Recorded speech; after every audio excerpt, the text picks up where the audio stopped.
नमस्कार। बिहार तक में आपका स्वागत है और मैं हूं सुजीत। बिहार में जहरीली शराब से एक बार फिर मौतें हुई हैं। इससे पहले भी कई बार इस तरह की घटनाएं बिहार में घट चुकी हैं, लेकिन राजनीतिक परिस्थिति देखिए। पहले जब इस तरह की घटनाएं होती थी तो विपक्षी दल के तौर पर आरजेडी विधानसभा में हंगामा करते हुए दिखाई देती थी, लेकिन स्थिति बदली, सरकार बदली, परिस्थिति बदली। आज बीजेपी वेल में खड़े होकर सरकार के खिलाफ नारेबाजी कर रही थी। कहने का मतलब ये है कि घटनाएं तो लगातार घट रही है, लेकिन उसके विरोध करने वाले दल बदल जा रहे हैं। आज जैसे आरजेडी शांत बैठी हुई थी सत्ता में रहते हुए, ठीक उसी प्रकार बीजेपी भी कभी सत्ता में रहते हुए इन घटनाओं पर चुप्पी साधे रहती थी। पर विडंबना देखिए, घटनाएं रुक नहीं रही हैं, ये लगातार होती जा रही है और इसे रोकने का कोई उपाय भी नहीं है, क्योंकि सरकार का कहना है कि अगर आप जहरीली शराब पिएंगे तो मौत तो होगी। जहरीली क्या, कोई भी शराब जहरीली हो सकती है। कई बार ब्रांडेड जो कंपनी की शराब होती है, तस्करी से लाई हुई शराब, उसके पीने से भी लोगों की मौत हुई है। तो कहने का मतलब ये है कि सरकार ये साफ तौर पर कह रही है, जैसे बसों में या ट्रेनों में लिखा रहता है कि यात्री अपने सामान की सुरक्षा स्वयं करें, उसी प्रकार शराब पीने वाले अपनी जान की सुरक्षा स्वयं करें। तो इस तर्ज पे आज ये मामला चल रहा है। आज जो ही सदन शुरू हुआ उसके पहले ही ये खबर आ गई कि छपरा में, वैसे तो संख्या बहुत ज़्यादा है, सरकार तो 6 कह रही है, लेकिन जो रिपोर्ट्स आ रही हैं उसमें 20 से ज़्यादा लोगों की मौत हुई है या उससे भी ज़्यादा हो सकती है। पर इस मौत के लिए किसको जिम्मेदार ठहराया जाए? सरकार ने राज्य में शराबबंदी कानून को लागू किया, सख्ती से लागू करने के तमाम प्रयास किए, लेकिन ये प्रयास कहीं से भी सफल होते दिखाई नहीं दे रही। जितनी भी कोशिशें सरकार की तरफ से हुई है, उतनी ज़्यादा शराब तस्करी के जरिए बिहार पहुंच रही है। ऐसा नहीं है, बहुत सारे शराब पीने वाले तो गिरफ्तार हुए ही, करीब 4 लाख।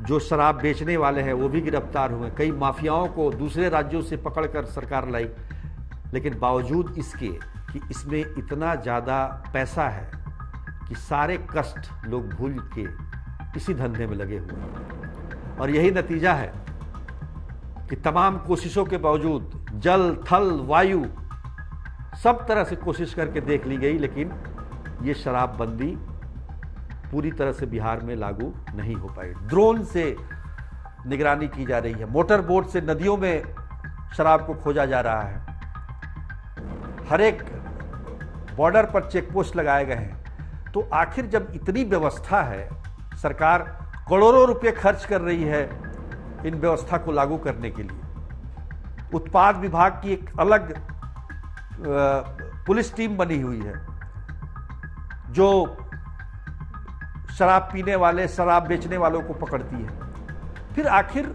ये जहरीली शराब कैसे लोगों के पास पहुंच रही है? जाहिर तौर पर जहरीली शराब की जिम्मेदारी जो सरकार ने तय की है वो इस इलाके के थानेदार और चौकीदार तक ही सीमित है।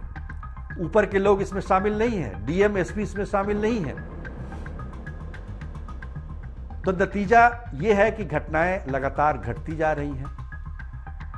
सरकार भी लाचार दिख रही है, वो कह रही है कि आप शराब पिएंगे तो मरेंगे। तो ऐसे में बीजेपी की तरफ से जिस तरह का हंगामा किया जा रहा है, या आरजेडी की तरफ से पहले जिस तरह से हंगामा किया जा रहा था, आखिर इसका कोई रास्ता तो निकालना होगा, क्योंकि पूर्णतः शराबबंदी लागू करना अब नहीं लगता कि सरकार के बस में है। तो ऐसे में तरीका क्या है? वैसे तो देखा जाए कि जिन प्रदेशों में शराबबंदी लागू नहीं है, वहां भी जहरीली शराब से लोग मरते हैं। पर सवाल व्यवस्था का है, सवाल इससे जुड़े पैसों का है जो रातों रात लोगों को मालामाल कर रही है। और यही वजह है कि तमाम कोशिशों के बावजूद व्यवस्था चल रही है, पैरेलल इकोनॉमी चल रही है, समानांतर अर्थव्यवस्था। तो कुल मिलाकर देखा जाए तो इस शराबबंदी को लेकर जो आरोप प्रत्यारोप का जो दौर चल रहा है, एक दूसरे को पार्टियां ब्लेम कर रही हैं। बिहार एक ऐसा प्रदेश है कि यहां सभी पार्टियों को मौका मिला, कोई ऐसी पार्टी नहीं है जो सत्ता में नहीं रही हो, तो सब इसके लिए जिम्मेदार हैं। आप एक दूसरे को आरोप लगाने के काबिल रहे नहीं है, क्योंकि आप भी सत्ता में रहे हैं, आप भी सत्ता में रहे हैं, आप भी सत्ता में रहे हैं। तो सवाल है इसका सॉल्यूशन क्या है, इसका निदान क्या है, इसको कैसे शराबबंदी कानून को ढंग से लागू किया जाए, या फिर अगर लागू नहीं हो पा रहा है तो इसके लिए क्या और व्यवस्था की जाए, ताकि, क्योंकि देखिए शराबबंदी कानून से कई व्यवस्थाएं चरमरा गई हैं, ये बात तो तय है। और खासतौर पर अपराध की घटनाएं जो बढ़ रही हैं उसके पीछे भी यही वजह बताई जा रही है। और भी कई वजह है, पर्यटन को लेकर कहें और तमाम जो व्यवस्था है उसको लेकर भी बात उठाई जाती है। ये बात ठीक है। एक ज़माने में जब शराबबंदी शुरू हुई थी बिहार में, उस समय 5,000 करोड़ का राजस्व था इस विभाग से, लेकिन अब वो शून्य है।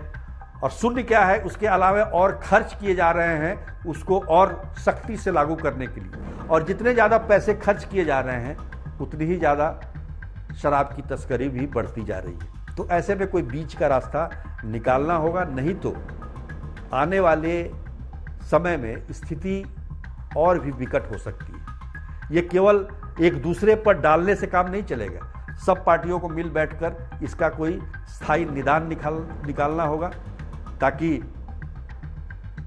शराबबंदी के साथ साथ और व्यवस्थाएं जो चरमरा रही हैं उस पर भी, उस व्यवस्था को भी ठीक किया जा सके। आज के लिए बस इतना ही, तब तक के लिए नमस्कार।